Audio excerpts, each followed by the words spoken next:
Hello friends, आपका स्वागत है हमारे चैनल इजी ट्रिक्स में। आज हम बात करेंगे कंपनीज एक्ट के एक टॉपिक के बारे में जो कि है transfer of shares. So let's start. सबसे पहले हम जानते हैं कि ट्रांसफ़र ऑफ शेयर्स का मीनिंग क्या होता है। जब एक पर्सन किसी कंपनी के शेयर परचेज करता है और उसे सेल करना चाहता है और वो उसे किसी दूसरे पर्सन को सेल कर देता है तो उसे कहते हैं ट्रांसफ़र ऑफ शेयर्स। जब एक पर्सन अपने शेयर्स को ट्रांसफ़र कर देता है किसी दूसरे पर्सन को तो कंपनी के पास एक रजिस्टर ऑफ मेंबर्स होता है जिसमें सभी एग्जिस्टिंग शेयर होल्डर्स के नाम, एड्रेसेस और उनकी डिटेल्स अवेलेबल होती है। जब उनमें से कोई भी पर्सन अपने शेयर्स को ट्रांसफ़र कर देता है तो उस शेयर का जो भी मेंबर होता है उसका नाम रजिस्ट्रार ऑफ मेंबर में से हटा दिया जाता है और जिस दूसरे पर्सन को वो शेयर्स सेल किए गए होते हैं उसका नाम उसमें इंसर्ट कर लिया जाता है। ऐसे में बात आती है कि वो शेयर्स प्राइवेट कंपनी के हैं या पब्लिक कंपनी के। पब्लिक कंपनी के शेयर होल्डर्स अपने शेयर्स को इजीली ट्रांसफ़र कर सकते हैं, बट प्राइवेट कंपनी के शेयर होल्डर ऐसा नहीं कर सकते, उन पर कुछ रिस्ट्रिक्शंस होती हैं।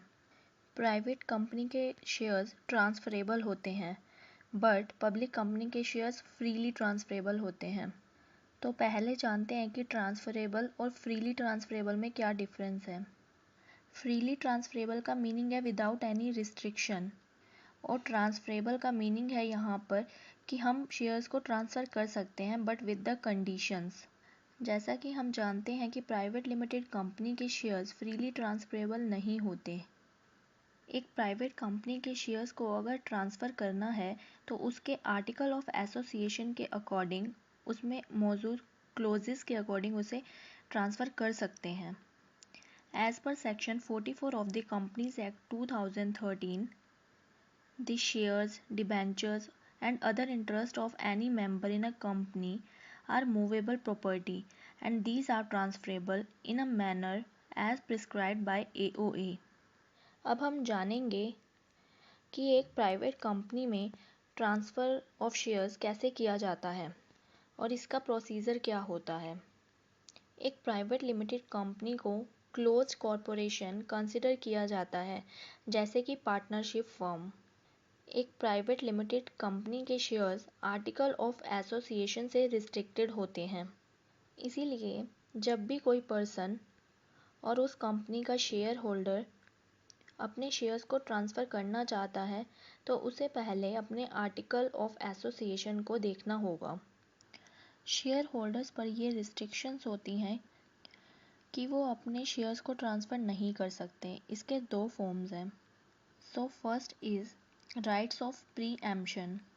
इसका मीनिंग ये है कि जब एक शेयर होल्डर अपने शेयर्स को सेल करना चाहता है तो उसे सबसे पहले अपनी कंपनी के अवेलेबल और एग्जिस्टिंग शेयर होल्डर्स को अपने शेयर्स ऑफ़र करने होंगे और इनका प्राइस वो होगा जो डायरेक्टर्स ने डिटरमाइन किया होगा। इन शेयर्स की वैल्यू निकालने के लिए डायरेक्टर्स को जो फॉर्मूला आर्टिकल ऑफ एसोसिएशन में अवेलेबल है उसका यूज़ करना होगा।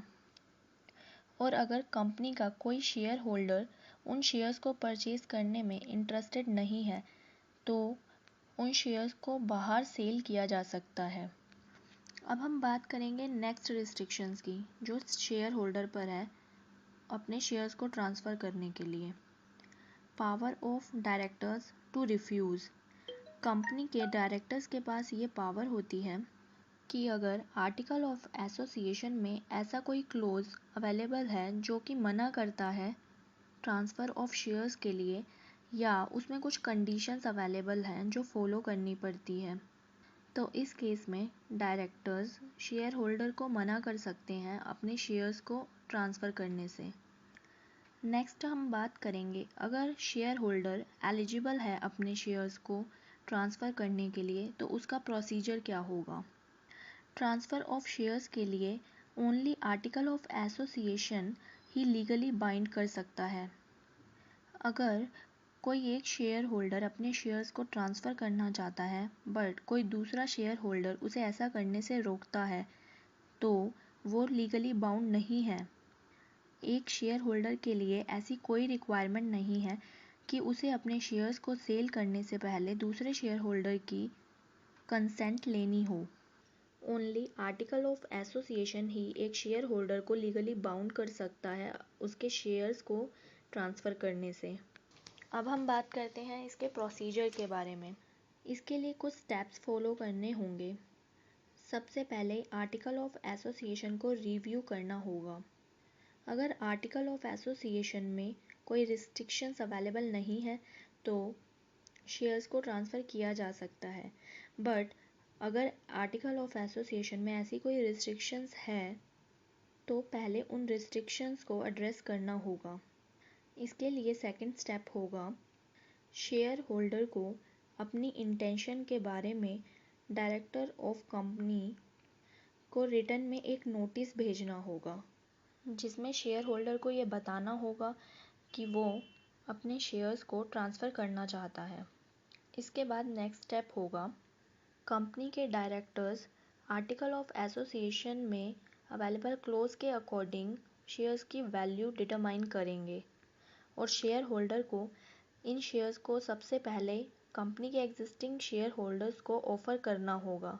अगर वो उन शेयर्स को नहीं परचेज़ करना चाहते देन वो इसे आउटसाइडर्स को ऑफ़र कर सकते हैं। कंपनी के डायरेक्टर या ऑडिटर इस प्राइस को डिटरमाइन करते हैं। इसके बाद कंपनी एग्जिस्टिंग शेयर होल्डर्स को availability of shares, last date to purchase the shares और the price at which the shares are available इसका नोटिस देती है। अगर प्रेजेंट शेयर होल्डर इसे परचेज करना चाहें तो उन्हें इन शेयर्स को अलॉट कर दिया जाता है, अदरवाइज़ आउटसाइडर्स के लिए ये अवेलेबल होते हैं। आई होप आपको ये वीडियो पसंद आई होगी। Thank you for watching our video. Please like and share the video and subscribe the channel.